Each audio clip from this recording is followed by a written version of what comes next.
Orkestra Radio Televizionit Shqiptar tashmë është me një drejtor artistik të huaj që ne, RTS 24, ka nderin ta ketë në studion e saj, zotin Aurie Azo Zielinski dhe violoncellistin Floren Zhafaj. E thash mirë emrin? Shumë mirë. Përshëndetje dhe mirë se na keni ardhur në studion e RTS 24-s. Mbrëm kemi festuar një koncert mjaft dinjitos. Pra kemi pasur dhe 6 vjetorin e orkestrës, por ka qenë edhe premiera juaj e parë. Si on diet? Bonjour et bienvenue au studio de RTS 24. Hier, il y a eu le concert de 60e anniversaire de l'orchestre et en même temps l'ouverture de la nouvelle saison. Comment vous êtes senti pour ce concert? Pour moi, c'était un événement, bien sûr, très important et un moment important de faire relier le passé de l'orchestre et l'avenir et le présent même. Për mua ishte një moment shumë I rëndësishëm, ky koncert, sidomos një moment që lidhi të kaluarën e orkestrës me të ardhmen dhe natyrisht me të tashmen e saj. C'est aussi un moment pour moi de jouer de la musique qui me plaît, la musique de l'Albanie et aussi la musique de la France, les deux patries qui sont mes deux patries aujourd'hui.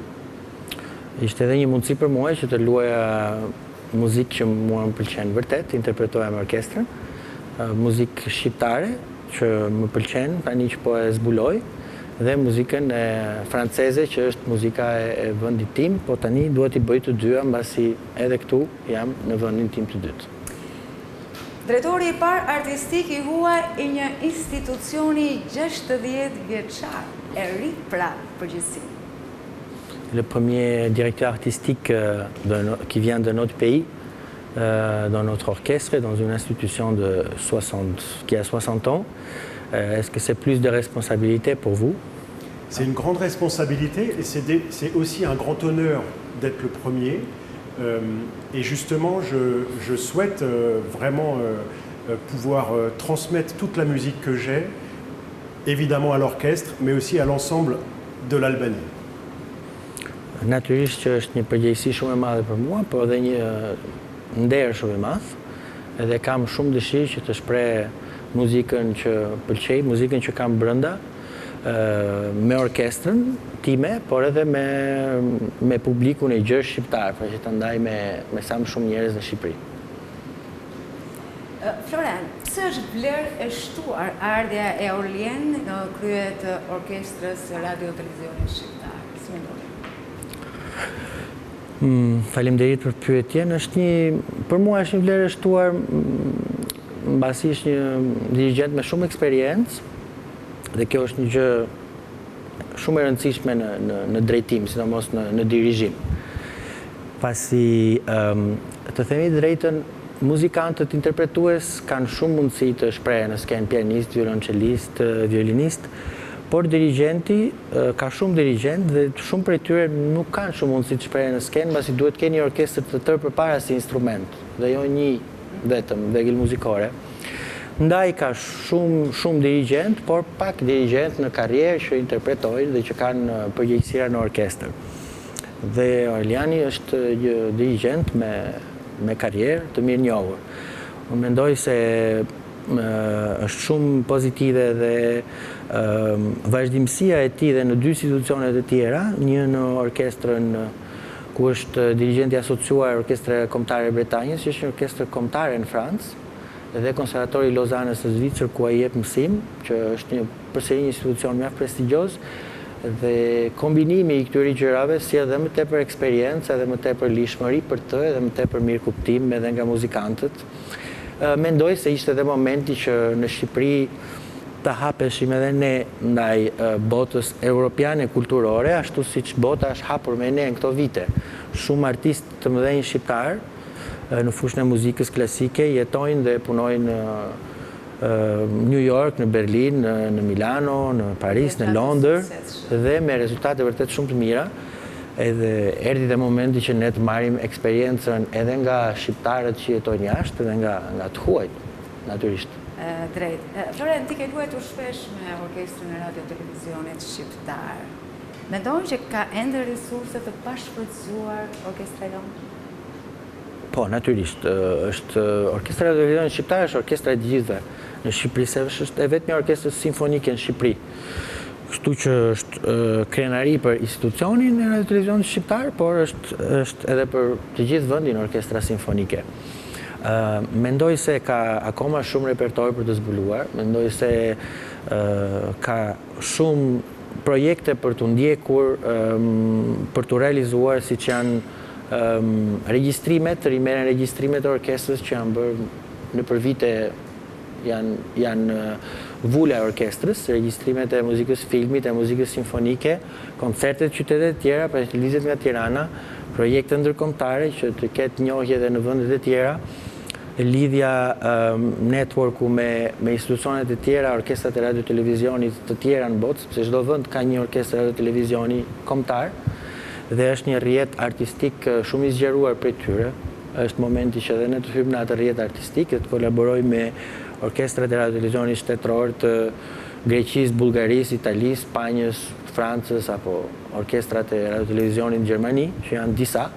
Ja, planet e ardhmen janë goxha të mëdha që orkestra e radio televizionit shqiptar të lançohet. Po, këto janë plane disa prej gjërave të tjera. Tjetra është që të mbajë një sezon artistik të plot, të kompletuar, edhe që t'i përgjigjet kërkesave të publikut, po t'jetë dhe larg pamës, të ketë edhe vepra shqiptare në repertor, edhe premiera, edhe me hapjen edhe të sallës së re që do të mbarojë në rikonstruksion salla historike e orkestrës, që është salla e Universitetit të Arteve, do ketë dhe mundësinë të rikthehet në koncertet e saj që çdo njeri dinte kur ishin, çdo 2 javë, ditën e premte, me program gjithmonë të ndryshëm, me artistë gjithmonë të ndryshëm. Aurelien, një plan të qartë për Orkestrën e Radio Televizionit Shqiptar pas koncertit tënd të parë, si do vazhdoj Ecuria? Çfarë plani keni menduar ju në të ardhmen e shpejtë të vitit 2022-2023? Monsieur Zelensky, après votre premier concert avec l'orchestre, quels sont vos prochains projets dans le proche, donc le prochain concert et l'avenir de l'orchestre dans le court terme? Mon prochain programme avec l'orchestre, c'est une symphonie de Beethoven, la 4e symphonie de Beethoven, et un concerto pour basson avec un bassoniste italien, Giorgio Mondolesi. Et puis, je souhaite à chaque fois qu'on joue une pièce de la musique albanaise que je découvre petit à petit, mais qui me plaît beaucoup de découvrir.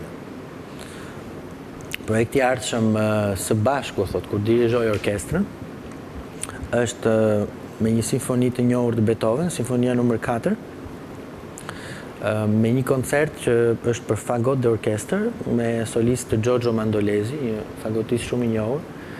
Dhe gjithashtu do të ketë dhe një vepër shqiptare, mbasi ideja ime është që të ketë një vepër të repertorit shqiptar në çdo koncert së bashku me veprat e repertorit të madh. Pra do kemi dhe repertor vendas dhe repertor të huaj. Po.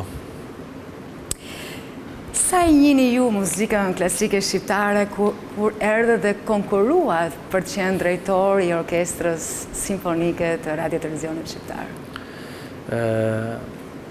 Combien ou comment vous connaissiez, ou si vous connaissiez la musique albanaise avant de postuler au poste de directeur artistique de l'orchestre de la radio-télévision albanaise?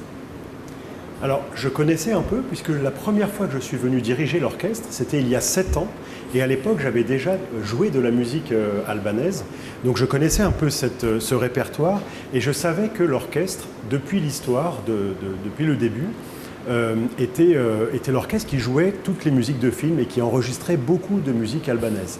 Donc j'ai découvert cette musique-là et maintenant je trouve vraiment que c'est important de l'exporter et donc je pense même que dans les concerts que je vais diriger à l'étranger, je vais moi aussi essayer de mettre de la musique albanaise dans les programmes. Pak e një thot pasi kur kam dirigjuar për herë të parë para disa vitesh, para 7 vitesh, orkestrën e televizionit, që në koncertin e parë me të kam luajtur disa vepra të repertorit shqiptar. Megjithatë, po e njoh pak nga pak edhe më shumë, por kam njohuri për historikun e orkestrës e televizionit dhe di që shumë kohë më përpara bënte shumë regjistrime, ka regjistruar gjithë muzikën simfonike dhe muzikat e filmit shqiptar Dhe është një gjë që dua ta rizbuloj dhe ta vë në skenë me këtë orkestër, por pse jo edhe ta interpretoj në koncertet e mia të ardhshme me orkestrat huaja edhe jashtë repertor shqiptar. Dhe ishte koncerti yt i parë. Si u ndjet ju me orkestrën edhe me publikun që ishte në salë dhe që ju ka vërtrokitur? Unë isha një pjesë e publikut edhe emocionet, të jemi sinqert, nga vetja ishin të mëdha. Ju vetë si u ndjet me publikun shqiptar dje?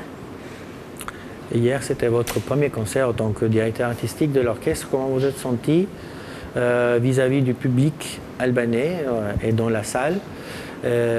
Très sincèrement, moi j'étais dans le public hier, elle dit la présentatrice, et j'étais très ému de voir ce concert, vraiment touché. Mais vous, comment vous vous êtes senti vis-à-vis de l'accueil du public? Je me sens très bien accueilli, à la fois par l'orchestre et aussi par le public. Et particulièrement hier soir, effectivement, où il y avait une vraie émotion toute la soirée. Je pense que c'est aussi notre travail qu'on va faire ici avec l'orchestre, c'est de mettre l'orchestre le plus possible dans toutes les salles de concert du pays, pas seulement à Tirana, mais aussi dans toutes les salles du pays, pour que presque tous les habitants de l'Albanie aient entendu au moins une fois l'orchestre en vrai.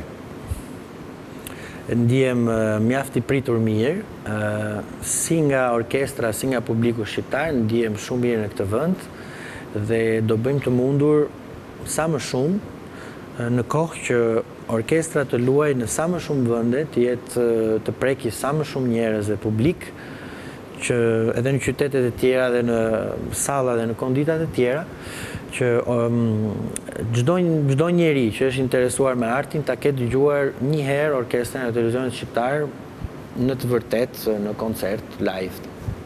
Dhe kur do jetë koncerti I radhës? Quand est-ce que ce sera le prochain concert de l'orchestre? De l'orchestre, alors là, j'ai pas la mémoire des dates. L'orchestre, la prochaine fois, le prochain concert, c'est le 13 octobre. 13 octobre. Avec, tu peux présenter le concert. Koncerti I ardhshëm do jetë në datën 13 tetor, përsëri në sallën e Operas dhe Baletit, me një dirigjent të minjohur francez përsëri, që quhet Nicolas André, dhe një soprano mjaft të njohur nga Kosova, që është Elbenita Kajtazi, e cila nuk ka interpretuar asnjëherë në Shqipëri më parë, po korr suksese aktualisht është duke bërë manon të masne në operën e Hamburgut në rolin kryesor, dhe është një nga këngëtarët më të mira shqiptare që do bëj një koncert me arje dhe simfonik me orkestrën e televizionit. Edhe të përkshojmë dhe të prezantojmë artistët që kanë emër goxha të mirë në botë. Më le të themi ambasadorët tanë. Ka shumë artistë të mirë në Shqipëri jashtë në botë, disa janë në kontakt me Shqipërinë edhe për dëshirën e tyre dhe nga që njihen nga publiku, disa të tjerë kanë shkuar në moshë relativisht shumë të re dhe nuk I kanë pasur ato mundësi, po dhe kanë agjendën shumë të ngjeshur dhe nuk kanë kërkuar vetë që të interpretojnë në Shqipëri, kështu që nuk është kërkuar as atyre. Por është shumë I thjeshtë të hapësh agjendat e teatrove të mëdha dhe të shohësh, natyrisht emrat shqiptar dallohen me njëherë kush është shqiptar dhe po nuk e njeh. Dhe është një siguri nëse I sheh në skena opere e Lyonit, e Hamburgut, e Zyriut, është një siguri niveli absolute që meriton të luajë edhe në Shqipëri apo në Kosovë. Absolutisht, është kënaqësi dhe për neve që këto emra kaq të mëdhenj t'i ndjekim nga afër. Florent, programi juaj këtë vjeç si është se me sa di këtë ngjeshur? Personalisht, po juve, nuk I drejtoj. Unë jam violoncellist në profesion, por jam në rolin e menaxherit në orkestrën e televizionit shqiptar dhe kam marrë përsipër këtë gjë me shumë kënaqësi, por jetoj në Paris dhe vazhdoj aktivitetin tim, koncertoj aty. Aktualisht do kem 3 koncerte radhës, do jenë një në Prishtinë dhe 2 në Tiranë. Në kuadrin e tetorit gjerman, kuartet harqesh me Arben Spahion, Ermira Beshin dhe Hindenburg Leken, dhe me violoncellin solo të orkestrës Operës Parisit, Aurelian Sabouret. Pastaj jam në 2 produksione që zgjasin 2 muaj si violoncelli I parë I ftuar në Teatrin La Scala në Milano, deri në fund nëntorit. Goxha program, Florent, goxha program. Unë ju falenderoj, është vërtet kënaqësi dhe njërisi shumë e mirë që kemi një drejtor artistik të orkestrës, një artiste français me goxha CV të mirë. On est très content, on vous remercie d'être là et on est très content d'avoir un nouveau directeur artistique français avec votre expérience et comme vous. Merci beaucoup et j'espère la prochaine fois pouvoir parler avec quelques mots d'albanais parce qu'il faut que j'apprenne aussi cette langue pour pouvoir parler avec tout le monde ici. Faleminderit shumë dhe shpresoj që herën tjetër në intervistë të vi me disa fjalë shqip, pasi duhet të mësoj edhe këtë gjuhë që të komunikoj me të gjithë lirshëm dhe në Shqipëri. Faleminderit. Faleminderit juve.